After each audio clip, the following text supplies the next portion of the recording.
The cleaning cart's left wheels squeaked as I pushed it down the hallway of Sterling Financial's executive floor. Another late night, another round of empty offices to clean. The executives had all gone home hours ago, leaving behind their usual mess: coffee cups with lipstick stains, scattered papers, and carelessly dropped paper clips that I had to fish out from under their expensive desks. My name is Marcus Torres, though to the employees of Sterling Financial, I was just the janitor or sometimes "Hey you." They never bothered to learn my name, never looked me in the eye when they passed me in the hallways. To them, I was invisible, just another part of the building's machinery, like the elevators or the air conditioning. I pulled out my phone and checked the time, 8:45 p.m. Perfect. The night security guard wouldn't do his rounds on this floor for another 45 minutes. I had already memorized everyone's schedules, their patterns, their habits. You see, being invisible has its advantages. When people think you're nobody, they don't bother to hide anything from you. As I cleaned Bradley Thompson's office, Senior VP of Acquisitions, I could clearly see the documents scattered across his desk.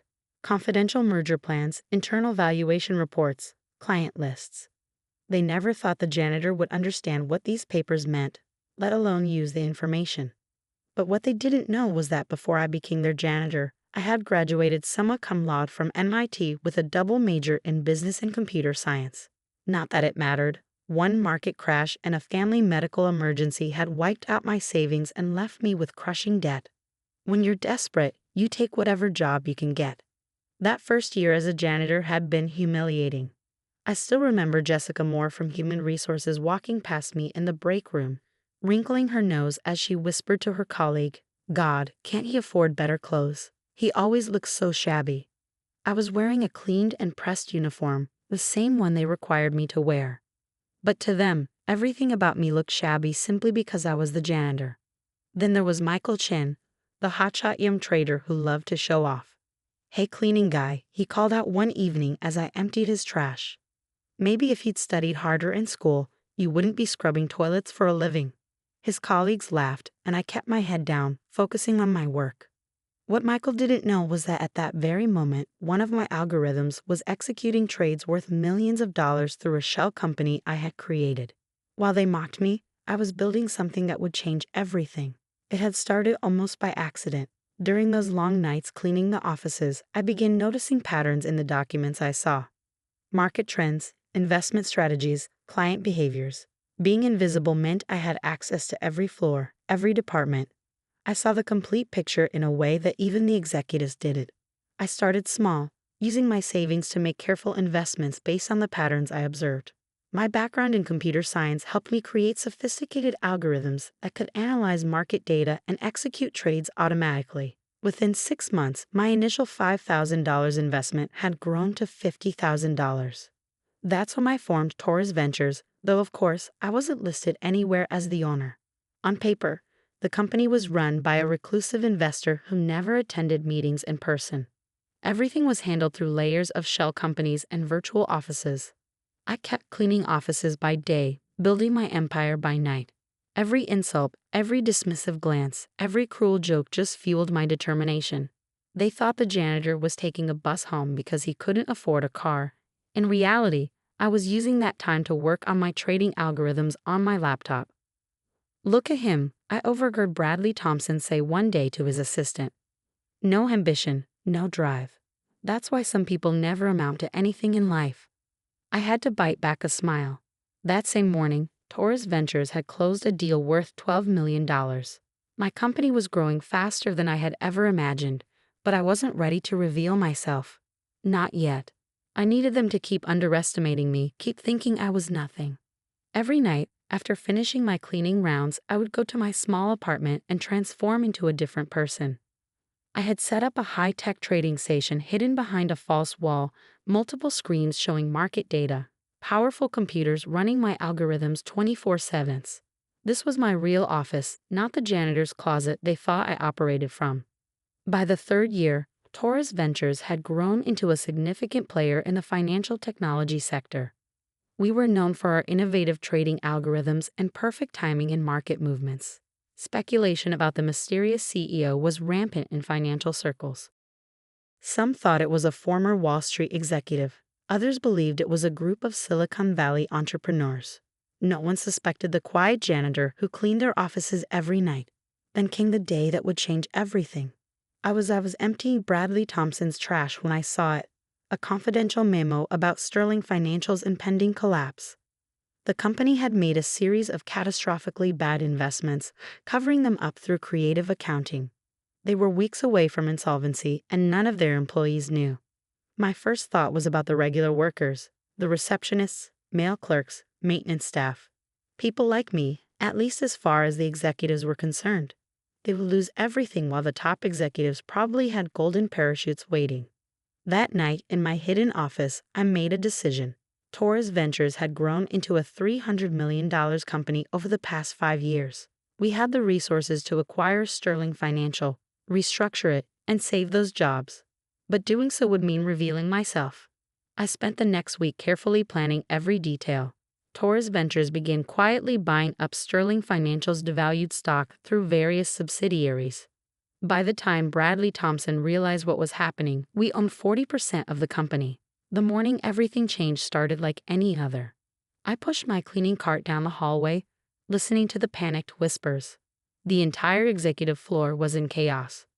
Torres Ventures now owns 51% of our shares. Bradley was shouting into his phone. How did we not see this coming? Who the hell is behind this company? I smiled to myself as I cleaned the windows, watching his reflection as he paced back and forth. Suddenly, Jessica from HR burst into his office, her face pale. The Torres Ventures CEO is coming here. Today, they're calling an emergency board meeting at 2 p.m. Bradley slammed his phone down. Finally, I want to see who this mysterious bastard is who thinks they can take over my company. I finished my shift at noon, earlier than usual. Instead of taking the bus home, I walked to the luxury apartment building 2 blocks away where I kept my CEO wardrobe. The transformation took an hour: expensive suit, designer watch, perfectly styled hair. Looking in the mirror, I barely recognized myself. At exactly 2 p.m., I walked into Sterling Financial's main conference room. The entire board was there, along with key executives. Bradley Thompson sat at the front, his face set in a hostile glare. The CEO of Torres Ventures, my assistant, announced. Yes, I had an assistant. She was one of the few people who knew my true identity. I watched their faces as I walked in, confusion at first, then disbelief. Jessica's mouth fell open. Michael Chen dropped his pen. Bradley Thompson stood up, his face turning red. This is some kind of joke, he sputtered. This is our janitor. I took my place at the head of the table, setting down my briefcase calmly. Marcus Torres, CEO of Torres Ventures. And yes, until about 2 hours ago, I was also your janitor. The room erupted in chaos. People were shouting, demanding explanations. I held up my hand, and to my satisfaction, they fell silent. For 5 years, I began, my voice carrying across the stunned room. I cleaned your offices, I emptied your trash, I scrubbed your floors. And while you were all too busy looking down on me to notice, I built a company worth over $300 million. I turned to Michael Chen.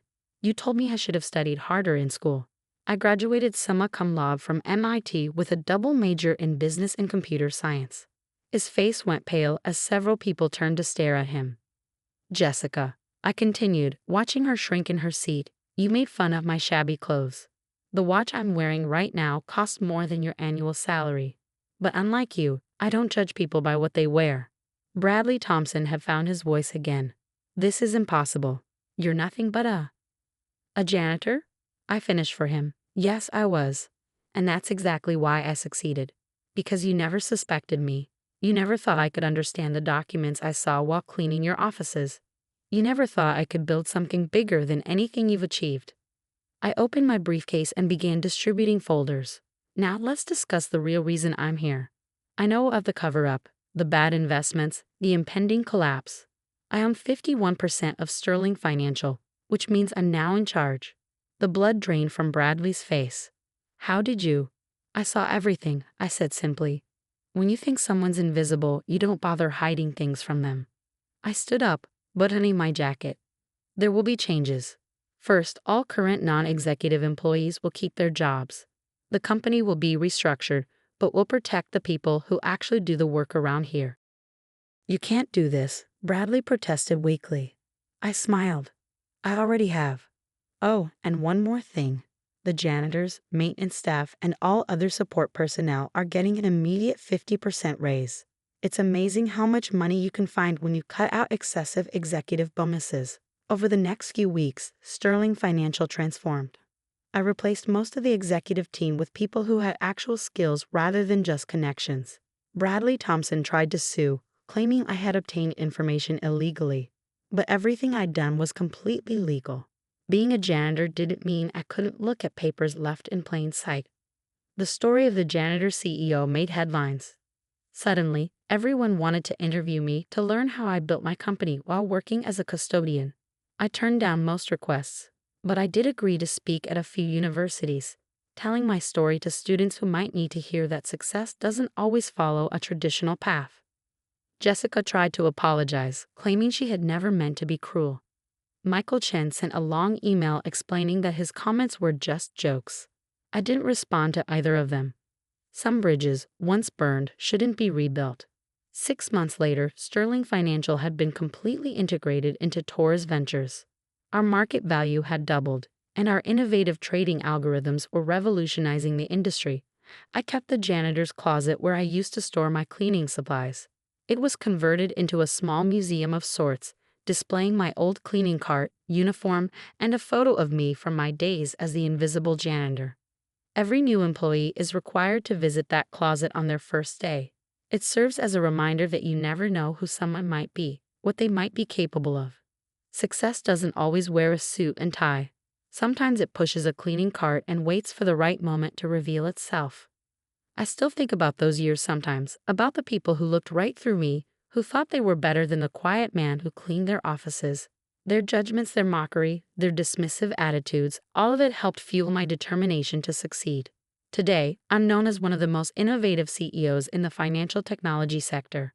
Torres Ventures is valued at over $2 billion, and we're expanding into new markets every year. But I never forgot what it felt like to be invisible. That's why my company now has one unusual policy that surprises many people in the industry. Every executive, including me, spends one day each month working alongside our custodial staff. It's amazing how differently you treat people when you've walked in their shoes. Last week, I was back on the executive floor, not in a suit this time, but in a janitor's uniform. A young executive who was working late didn't recognize me and barely looked up as I emptied his trash. I smiled to myself, wondering if he knew that the cleaning guy he was ignoring could buy and sell his entire career without blinking. But I didn't say anything. After all, being underestimated had served me well. Sometimes the best success stories are written by the people no one sees coming.